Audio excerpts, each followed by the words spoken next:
दोस्तों, ये बात तो हम सबने सुनी होगी कि इंसान उसके किए हुए कर्मों से याद रखा जाता है और अच्छे कर्म किए हुए इंसान को तो कई साल ही नहीं बल्कि कई सदियों तक याद किया जाता है। और ऐसे ही अच्छे कर्म हमारे महाराजा जाम साहब दिग्विजय सिंह जडेजा ने किए थे, जिन्हें आज के टाइम में भी पोलैंड के नागरिक भगवान मानकर उनका सम्मान करते हैं। पर आखिर क्या वजह है कि गुजरात में स्थित नवानगर के महाराजा जाम साहब दिग्विजय सिंह जडेजा पोलैंड देश में मशहूर हो गए? क्या किया था उन्होंने ऐसा? क्यों नहीं भूल पाए पोलैंड के लोग उन्हें आज भी? चलिए आज के इस वीडियो में हम आपको बताते हैं, इसलिए वीडियो को अंत तक देखना बिल्कुल ना भूलें। पर वीडियो शुरू होने से पहले अगर आप चैनल पर नए हैं या आपने अभी तक चैनल को सब्सक्राइब नहीं किया है तो चैनल को सब्सक्राइब करना और बेल आइकन दबाना ना भूलें ताकि हमारे चैनल की कोई भी वीडियो आपसे मिस ना हो जाए। दोस्तों, हम आपको बता देते हैं कि आज के समय में पोलैंड के शहरों में महाराजा जाम साहब दिग्विजय सिंह जडेजा के नाम पर चौराहे और सड़क मार्ग भी हैं। करीब द्वितीय विश्व युद्ध के दौरान महाराजा जाम साहब दिग्विजय सिंह ने जो पोलैंड के अनाथ बच्चों को अपनी रियासत नवानगर में शरण देकर जो बहुत अच्छे काम किए,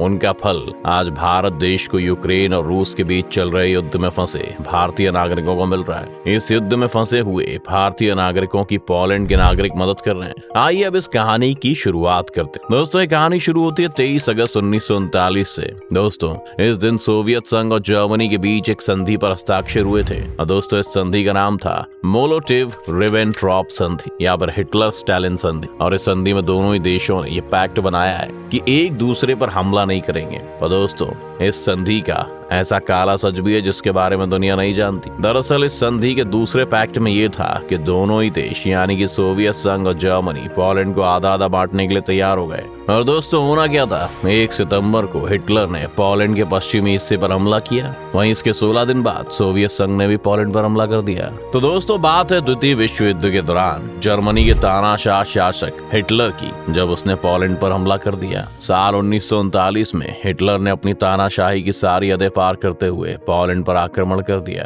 करीब 16 दिन तक चले भयानक युद्ध में पोलैंड को भारी नुकसान उठाना पड़ा। पोलैंड के कई सारे सैनिक इस युद्ध में मारे गए और साथ ही में आम नागरिक जिनका कोई कसूर नहीं था उनको भी इस युद्ध में भारी भरकम हथियारों का शिकार होना पड़ा। पोलैंड के कई नागरिक बेघर हो चुके थे और कई सारे बच्चे अनाथ हो चुके थे। चारों तरफ भुखमरी और बेबसी के अलावा और कुछ नहीं दिख रहा था। जैसे ही जर्मनी ने युद्ध रोका तो उसी दिन सोवियत संघ के शासक स्टालिन ने पोलैंड पर आक्रमण कर दिया। पोलैंड पहले से ही जर्मनी के खिलाफ चले युद्ध में पूरी तरीके से मार खा चुका था और उन्हें संभलने का मौका ही नहीं मिला। इतना ही नहीं, सोवियत संघ ने भी आक्रमण कर दिया था। सोवियत संघ से चले युद्ध के बाद पोलैंड के नागरिक तथा अनाथ बच्चे दर दर की ठोकरें खा रहे थे। पोलैंड और सोवियत संघ के बीच युद्ध में पोलैंड की हार हो जाती और सोवियत संघ पोलैंड को अपने अधिकार क्षेत्र में ले लेता है। पर दोस्तों यहीं से उनके संघर्ष की कहानी शुरू होती है। अब हुआ क्या कि जर्मनी के तानाशाह शासक हिटलर का खौफ इतना ज्यादा भयानक था कि जब पोलैंड का जर्मनी से युद्ध हो रहा था तब पोलैंड के एक कैप्टन ने अपने नागरिकों और अनाथ बच्चों, जिनकी संख्या लगभग 700 थी और जिनमें करीब 200 बच्चे थे,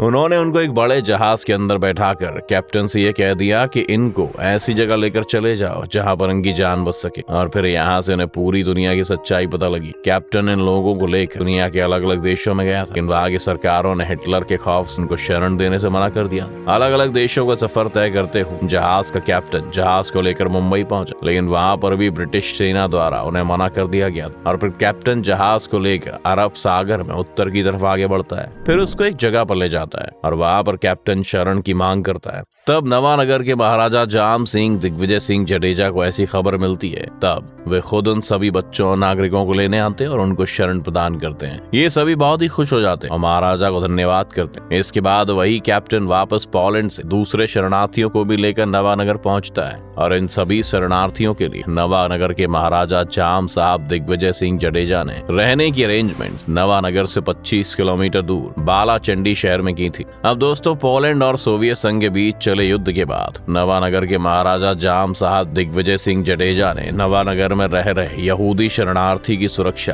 तथा रहन सहन की जिम्मेदारी उठा ली थी। दोस्तों हम आपको बता देते हैं कि महाराजा जाम साहब दिग्विजय सिंह जडेजा ने करीब 10 सालों तक उन सभी यहूदी शरणार्थियों के रहने, खाने पीने तथा दूसरी सुविधाएं बिना किसी शुल्क के लिए अवेलेबल कराई थी। अब महाराजा जाम साहब दिग्विजय सिंह जडेजा ने बच्चों के लिए लाइब्रेरी भवन बनाया था और दोस्तों बस इतना ही नहीं, उन्होंने उस लाइब्रेरी में पोलैंड की भाषा की किताबें भी अवेलेबल कराई ताकि बच्चे अपनी पोलैंड की भाषा में नॉलेज हासिल कर सके और अपनी इस भाषा को भूल न जाए। दोस्तों आपको बता दें कि राजा ने उन बच्चों के खेलने के खेल मैदानों का निर्माण निर्माण कराया और नागरिकों के लिए जो त्योहार वो पोलैंड में मनाते थे वही त्योहार वो नागरिक नवानगर में भी रहकर मनाने लगे। राजा ने उनको हर तरीके से जितना वो कर सकते थे उतनी फैसिलिटीज अवेलेबल कराई गई। किसी भी तरह का कष्ट न हो इसके लिए उन्होंने उनकी सुरक्षा में अपनी सेना के कुछ सैनिक भी तैनात कर रखे थे। और दोस्तों अपनी इसी दरिया दिली की वजह से और इस तरह से महाराजा जाम साहब दिग्विजय सिंह जडेजा यहूदी शरणार्थियों के दिल में बस चुके थे। आखिर में जब द्वितीय विश्व युद्ध खत्म हुआ तब पोलैंड की सरकार ने अपने नागरिकों को दोबारा पोलैंड बुलाने के लिए नवानगर के महाराजा जाम साहब दिग्विजय सिंह जडेजा को एक लेटर लिखा था। और लेटर के जवाब में महाराजा जाम साहब दिग्विजय सिंह जडेजा ने लिखा है कि आप कई नागरिक हैं, यहाँ पर तो मेहमान के रूप में रह रहे थे, आप जब चाहे तब आकर इन्हें ले जा सकते। अब राजा जी का ऐसा जवाब सुनकर पोलैंड की सरकार महाराजा जाम साहब दिग्विजय सिंह जडेजा की दरिया दिली और उनका अपनापन देखकर बहुत ही ज्यादा खुश हुई। और एक दिन जब युद्ध खत्म हो गया, पोलैंड में शांति हो गई, तब नवानगर के महाराजा जाम साहब दिग्विजय सिंह जडेजा ने सभी नागरिकों को वापस पोलैंड भेज दिया था। वर्ष 1989 में सोवियत संघ दो भागों में बंट गया, पोलैंड अलग हो गया था। सोवियत संघ से अलग होने के बाद पोलैंड ने अपनी राजधानी वारसा में नवानगर के महाराजा जाम साहब दिग्विजय सिंह जडेजा के नाम से एक चौक को बनवाया। और आपको बता दें कि कई सड़कों का नाम भी पोलैंड में महाराजा जाम साहब दिग्विजय सिंह जडेजा के नाम पर रखा हुआ है। पोलैंड की सरकार महाराजा जाम साहब दिग्विजय सिंह जडेजा के नाम पर कई योजनाएं भी चलाती है। इसका लाभ पोलैंड के लोगों को मिलता है।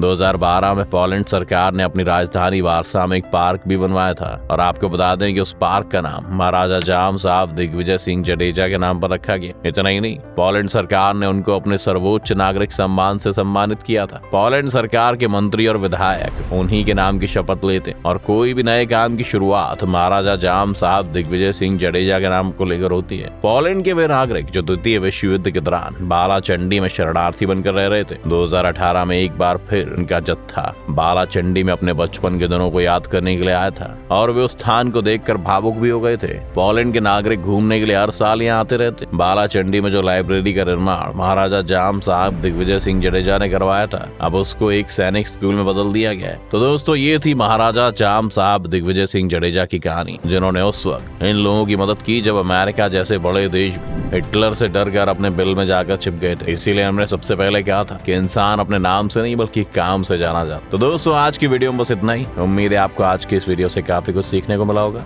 अगर आपको ये वीडियो पसंद आया तो वीडियो को लाइक करें और अगर आप इस चैनल पर नए हैं तो जाने से पहले चैनल को सब्सक्राइब करना भी ना भूलें।